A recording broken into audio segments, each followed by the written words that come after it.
But the red pipe does make it more fun. You know, I can relax more. I can focus on the drums more rather than focusing on what I'm doing with the Highland pipe, because it takes a lot of effort. I think that's probably the most important part for me, is the fact that I can relax and have a bit more fun, you know. What about the tuning problems that can be avoided by using the red pipe? Yeah, absolutely. Because constant performing for 2 or 3 days. Sometimes we do 3-day, 4-day festivals here, and it's the same schedule: 3 45 minutes and a 1.5 hour in the evening. And the temperature changes. You'll probably see this evening my pipes may well go out of tune because I can feel already the temperature's changing. And that can be a complete nightmare, but then, you know, you don't have that with the red pipe. They are what they are and they stay there, which is a complete bonus. You know? And how did you hear first about the red pipes at all? I saw an advert. I was browsing on the web. It was about over a year ago, some time ago, and I thought then that you know, they could be interesting, and then I kind of forgot about it. And then we got caught up in this MPS festival, and actually some weeks before, before I got the chest infection, we were looking at them, and my wife kept saying to me, just buy them now, buy them now, buy them now. You know, she kept reminding me, you know, you need to buy those red pipe, you know, because obviously we wanted to take that electric side of it a bit further, you know, with special effects and stuff like that, especially with such a great guitarist that we have now. And I just, you know, one thing led to another. I got distracted at work, there was a phone rang, or there was another email came in I need to deal with, and I forgot about it until I hit the crisis when I got ill, and I had to honour the contract for the gig, because, you know, if I'm off and not able to play, there's 4 other guys don't get paid either. So big weight, big responsibility, and that's also another thing. It's not only benefiting me, it's benefiting them as well. The rest of the band feel that I'm not killing myself by playing 4 hours in a day for 3 days in a row, and they feel a bit more relaxed because they know that I'm going to maintain my health. Therefore, they will be able to honour the gigs. There won't be any worry or stress about not earning money, because for them this is their mainstay. For the rest of the band, this is their only form of income. You know, they have to work all summer to survive all winter. You know, so it is a full-time job for them. So thanks to your wife, by the way. Yeah. For reminding me. Yeah, I'll tell her. Yeah. What are your expectations for the future working with this instrument?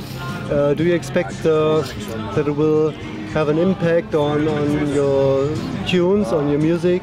Yeah, I think it will have a big impact on the music, because like everything else, if you put something new, you're going to use it, you're going to try it, you're going to experiment with it. So yeah, I 100% agree there that things are going to change, and they will change for the better. And there's also the possibility, I've started trying to get Steve, the guitarist, he's teaching me a little bit of guitar, and I'm going to teach him a little bit of pipes. So we'll be coming back to you for another set of red pipes soon enough, so we can have 2 sets of pipes on stage, because originally we did have 2 pipers. So when we introduced guitar, Steve's so adaptable with his guitar that he's become my second piper, really, but he's playing guitar. So we're going to take it a step further and get that second set of bagpipes, and make it work. So there's going to be a lot of fun there, because, you know, we've both got great imaginations when it comes to music.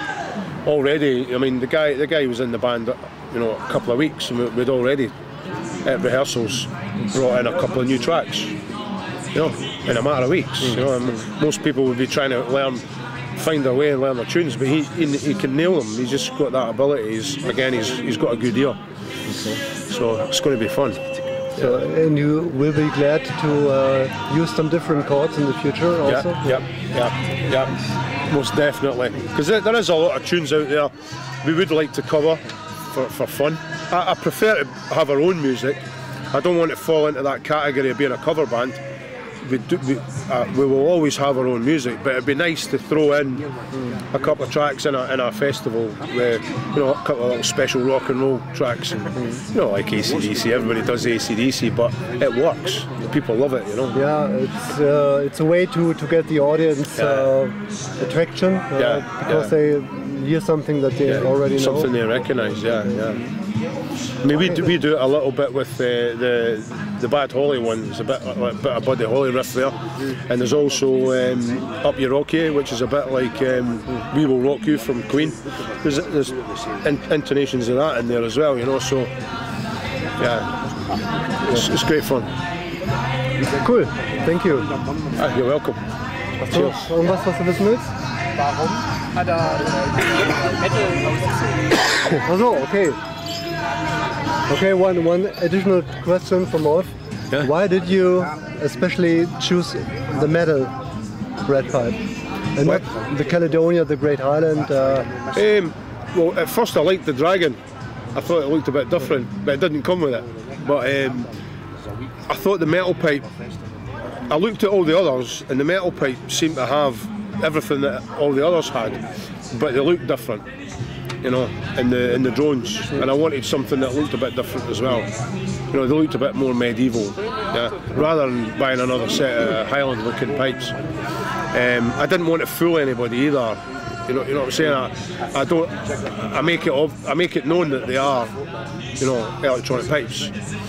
And I think if I'd gotten a set of Highland pipes on the red pipe for our image, I don't think that would have worked. You know, I think those they look old and raw.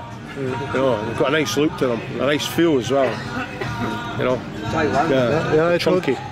Totally agree. I think that in this context of music, it suits you very well. Yeah.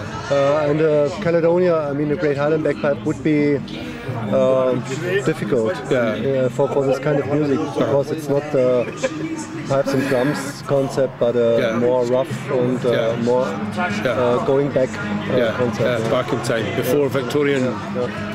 Pipe band stuff, yeah. That's why people ask me, you know, why don't you play this tune and that tune? And I'm like, I don't want to play Victorian pipe music. You know, it has its place. It's great. You know, and mass pipes and drums sound fantastic. You know, and the Red Hot Chili Pipers, when they play the traditional stuff, it sounds fantastic when you've got 3 or 4 sets of pipes together. But it's not for us. It's not for us. It's the wrong era. We're from further back in our minds, you know, and our hearts. Yeah. So we're glad to see that we obviously can help you with the instrument to stay special. Yeah. Because that's what's our impression when we heard your music first. You can imagine that we hear a lot of stuff. Yeah. Since we market these instruments and a lot of folk stuff and traditional Celtic music and so. But it's a very extraordinary concept. Thank you. I think, thanks very much. Yeah, I like to get feedback like that. To see how it develops in the future. Yeah. And I mean, the power that we can put out with the red pipe, I think each year we'll be able to develop that more and more, because eventually I think we will end up on the big stage. And once we get onto the big stage, then we can really turn up the decibels and really make them rip. You know, I think we're a bit suppressed on this stage due to noise restrictions, but and bleed over onto the main stage. It's the pecking order, you know. Main stage comes first, but and rightly so. But I think we'll be able to, you know, really make them work hard in the future. Yeah, looking forward to it. Thank you.